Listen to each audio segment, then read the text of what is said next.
포스코 피처엠에 대한 잠정 실적 발표가 좀 있었고요. 예. 에닝 서프라이즈가 좀 나왔는데 그렇죠. 예. 원자재 부분에 관련된 공급망이 재편될 때 포스코 그룹주에 대한 가장 큰 수혜가 좀 전망되고 있다. LNF가 지금 80%대 주가 상승을 보였습니다. 예. 2차 전지 업종이 쉬어주고 다시 간다. 음. 현 시점은 우리가 예상한 목표 수준의 가격에 도달했다라고 여기서 한 단계 더 레벨업이 되기 위해서는 확장성이 굉장히 중요하다라고 보고 있고요. ESS가 이제 1차적으로 첫 번째이죠. 양극재 업체 중에서는 포스코 피처엠에 대한 잠정 실적 발표가 좀 있었고요. 예. 에코프로비엠과 아직 LNF는 실적 발표가 좀 되지 않았는데 먼저 이제 잠정 실적에 대한 내용부터 좀 살펴보도록 예. 하겠습니다. 에코프로비엠의 경우에는 일단 이번 3분기 매출에 대한 추정치가 7,286억 원 좀 제시가 좀 됐고요. 네.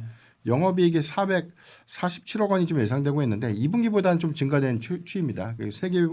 세개 분기 연속으로 흑자 기조가 좀 이어가지 않을까. 추정치라는 거죠. 발표는 네네. 안 했고 아직. 예. 예, 그래서 세개 분기 연속으로 예. 흑자 기조가 좀 예상되고 있는데 일단 뭐 가장 큰 부분이 인도네시아에 좀 투자했던 니켈 맞아요. 니켈 니켈 광산에 광산, 대한 네. 이 부분에 대한 어떤 평가 이익 부분들이 이번 에코프로비엠의 어떤 이익 기여로 가장 크게 좀 반영되지 않았나. 그래서 일회성 비용에 대한 반영 효과가 좀 가장 긍정적으로 좀 작용했다라고 볼 수가 있고 3분기 기점에서는 뭐 GM의 전기차 출하량들이 뭐 테슬라보다 좀 좋았던 점 그리고 여기 더해서는 SK 하이닉스에 대한 공급량의 어떤 확대 부분 SK 이제 이노베이션죠. SK 이노베이션에 대한 공급량들이 좀 증가됐던 부분들이 일단 뭐 이익 개선 관점에서는 뭐 긍정적인 어떤 효과로 좀 판단되고 있다라고 볼 수가 있겠습니다. 에닝 서프라이즈가 좀 나왔는데 그렇죠. 예.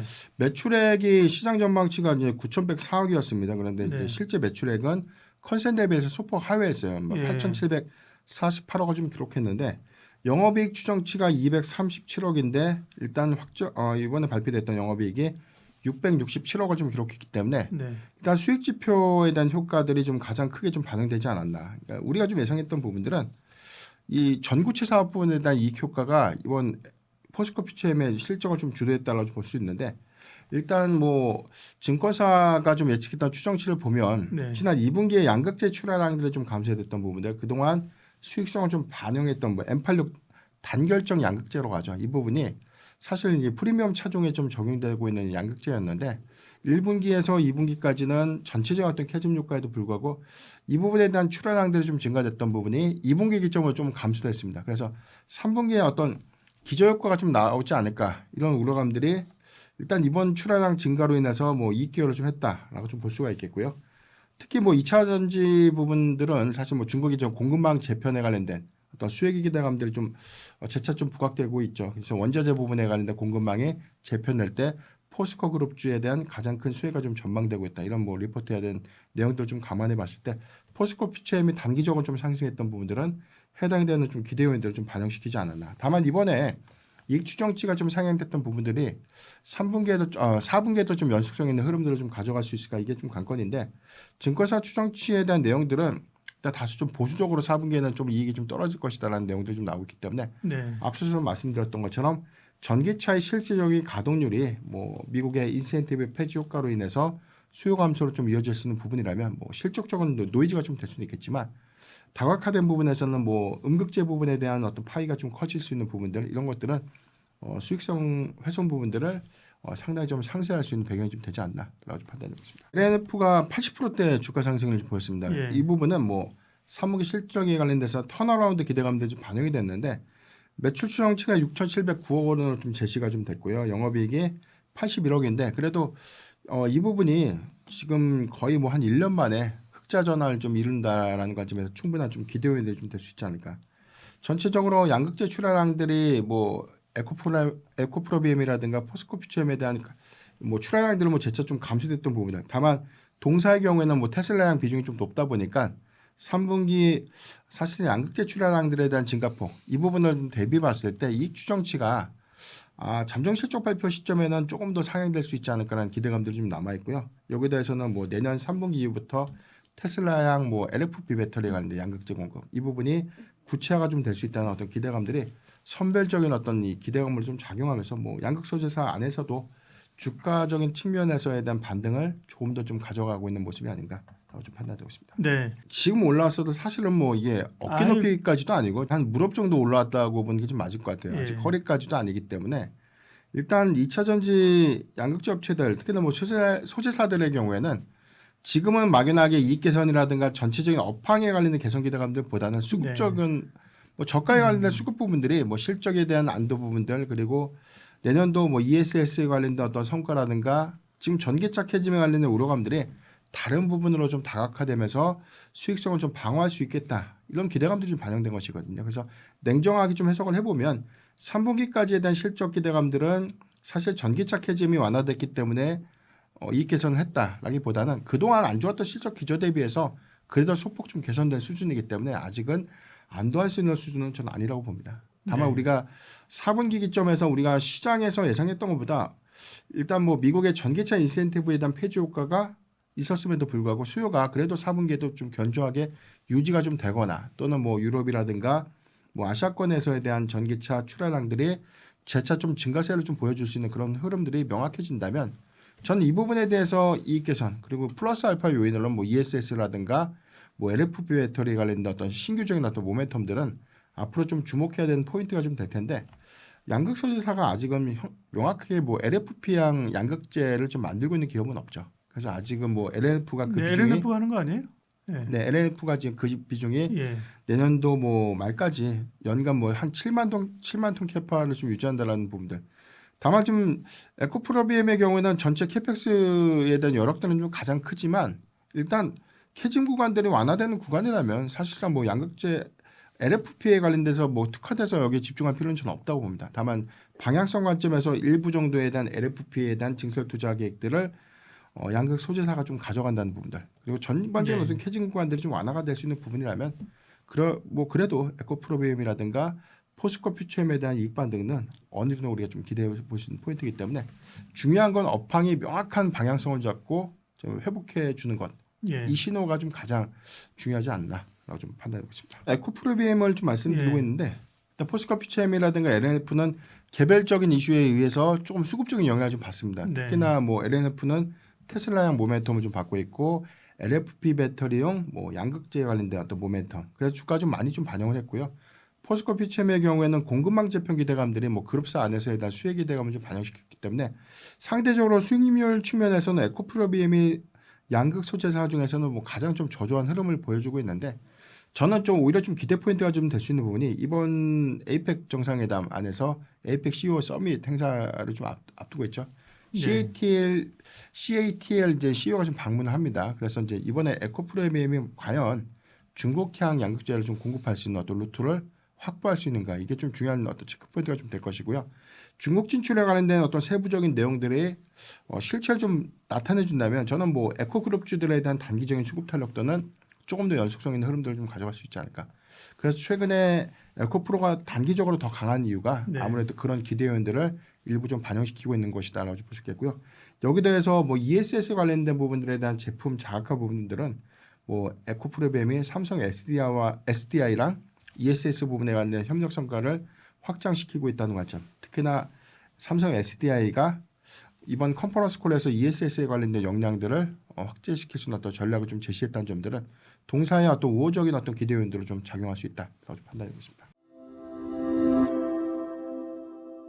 뇌피셜로 많이 올라와서 뭐 좀 부담스럽다. 이거는 우리가 주식 투자하면서 농고로서의 네. 설득력이 약하지 않습니까? 예. 두 가지 관점으로 음. 2차 전지 업종이 쉬어주고 다시 간다.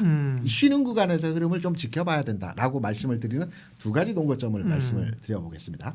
일단은 먼저 실적입니다. 2차 전지 업종에서 에코프로 BM을 대상으로 해서 말씀드릴게요.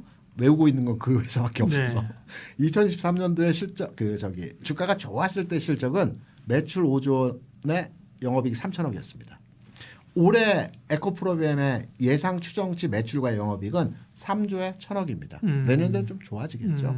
그런데 우리가 단순하게 뭐 58만 원의 고점을 찍었던 23년도의 주가까지 올라가기를 판단하기보다는 지금 수준의 매출이 언제와 비슷했냐라고 판단해 보게 되면 최근 분기 적자에서 흑자로 돌아서긴 했지만 지지난해와 지난해 수준에서의 그러니까 1년 단위의 실적이 아니고 최근 6분기 이전의 실적과 비슷한 수준입니다. 그러니까 고점 찍고 내려오는 수준에서의 3조 1천억 수준이 비슷한 1년 전 수준의 주가 수준과 실적이 비슷한 수준입니다. 그래서 어느 정도의 주가 수준에서의 목표치가 왔다라고 보고 있고요. 첫 번째는. 두 번째는 리튬 가격입니다.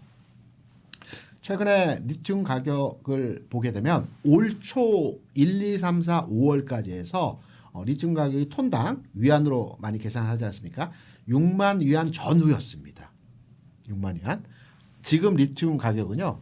8월에 단기 고점, 그러니까 9만 위안 조금 안 되는 8만 한 8천 위안 고점을 찍고 지금 7만 5천 위안입니다. 그러니까 3, 4, 5월 대비해서는 한 20% 이상 올라왔어요. 그러면 리튬 가격이 지금 7만 5천 위안이 언제 수준에서의 가격이냐라고 판단해 보면 쭉 옆으로 넓혀서 보면 지난해 7, 8월 가격입니다. 그러면 지난해 7, 8월의 가격이 앞서 말씀드렸던 에코프로비엠은 16만 원, 17만 원, 포스코 퓨처엠은 20만 원, 21만 원 수준의 가격으로 딱 치환될 수 있는 네. 시점이거든요. 그래서 현 시점은 우리가 예상한 목표 수준의 가격의 상당 부분 거의 90% 이상 도달했다라고 판단하는 기준으로 설명을 드릴 수 있습니다. 거기에 정답이 있습니다. 2차전지 업종의 종목이 여기서 한 단계 더 주가가 레벨업이 되기 위해서는 지금까지 우리가 판단했던 업황 개선이라든가 캐징 극복이라든가 이런 내용 가지고는 여기서 주가 더 뻗어가기 어렵습니다. 새로운 돌파구가 만들어져야 되고요. 삼성전자가 반도체 부분에 있어서 전국의 모든 가정에 PC가 다 보급이 되면 반도체 사용량이 이제는 더 이상 늘어나지 않는다라고 했던 캐즘에 대한 부분을 휴대폰, 가전, 뭐 여러 가지 부분에서 반도체가 사용 쓰임새가 확장되면서 주가가 계속해서 올라왔던 것 같이 2차전지 산업에 대해서 확장성이 굉장히 중요하다라고 보고 있고요. 거기 ESS가 이제 1차적으로 첫 번째이죠. 근데 ESS에 대해서 지금 너무 우리가 큰 기대감을 가지고 접근하면 안 될 것 같아요. 왜냐하면 ESS 시장에서 우리나라 선도 기업은 LGR 솔루션이지 않습니까? 그렇죠. LGR 솔루션이 1년 매출이 한 24조 정도 매출이 됩니다. 이 매출 24조에서 지난해 기준으로 판단해서 ESS 시장에 대한 매출 규모가 2조 3조였습니다. 지난해.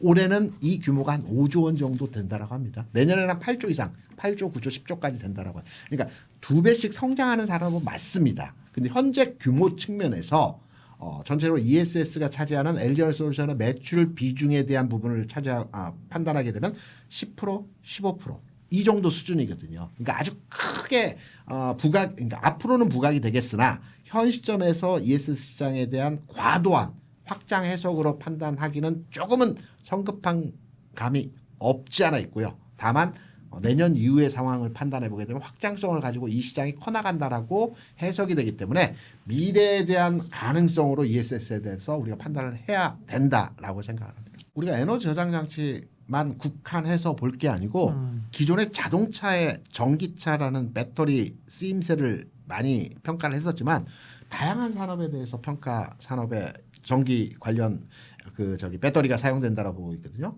그러니까 로봇도 하나의 대세적 흐름이 진행되고 있기 때문에 로봇에도 쓰임새가 있을 수 있고 항공기든 선박이든 이런 분야에 다양하게 쓰임새가 확장되는 과정에서 2차전지 전체의 주가의 모멘텀이 발생할 수 있다라고도 판단을 하기 때문에 확장성에 포커싱해서 접근을 해야 될 것 같습니다. 전기차가 미국에서 보조금 축소 그리고 우리나라뿐만이 아니고 뭐 유럽에서도 번파 판매량들이 그렇게 확장적으로 진행되는 것 같지는 않습니다. 그런데 여기서 중요한 포인트로 우리가 판단할 수 있는 게 테슬라 실적이 이제 발표되지 않습니까? 네. 근데 테슬라 실적 예상치에 대한 부분을 시장에서 나오는 내용을 근거로 해서 말씀을 드리면 이번에 그 3분기 인도량이 상당히 늘어났다라고 합니다. 한 5% 이상의 인도량이 늘어났다라고 하거든요. 물론 여기는 그 보조금 축소 그 폐지에 따른 이제 선취매 물량도 일부 있다라고는 해석은 되고 있으나 인도량 자체가 늘어나는 추세가 진행되고 있고요. 두 번째로는 이제 배터리 산업, 특히 국내 배터리 산업과 관련돼서 판단을 해보게 되면 LFP와 3원계 배터리의 가격 차를 보게 되면 키로당 LFP가 100불이면 3원계가 130불, 약 30% 정도의 갭이 있습니다. 이 갭 자체를 현재 줄여 나가고 있는 상황이 진행이 되고 있거든요. 이 부분도 하나 우리가 괄목할 만한 국내 배터리 기업의 그 상황이고, 그리고 LF 시장에 뛰어들고 있는 국내 기업들, 이게 내년부터 이제 성과가 날 것으로 판단이 되고 있는데, 이런 부분들이 국내 배터리 기업들의 주가의 어떤 긍정적인 요인으로 작동할 수 있는 그 상황들이 아닐까 생각합니다. 반도체도 큰 종목들은 쉬어가야 되는 구간에 들어왔고요. 2차 전지도 대표 종목인 흐름에서의 종목들도 쉬어가야 구간에 들어왔습니다. 다만 우리가 이제 2차 전지 업종에서는 확장성이 있죠. 반도체에서는 소부장에서 확장성을 가지고 주가의 움직임이 나타나는 현상들을 예. 보여줬어요. 2차 전지는 확장성을 가지고 주변주로의 흐름이 나타나는 종목이 아직은 나타나지 않고 있어요. 예를 들어서 현 시점에서 2차 전지 업종에 대한 투자를 하신다라면 저는 장비주에서 서진 시스템이라든가 이게 에너지 저장하는 케이스 만드는 회사입니다. 네. 또는 이제 CSI 같은 종목 이런 종목들은 전반에 재무적 측면에서도 나쁘지 않으면서도 최근 주가의 2차 전지 분위기가 반응되지 않았기 때문에 주변주로의 확산 과정에서 이러한 종목들은 관심도가 필요하다라고 생각합니다.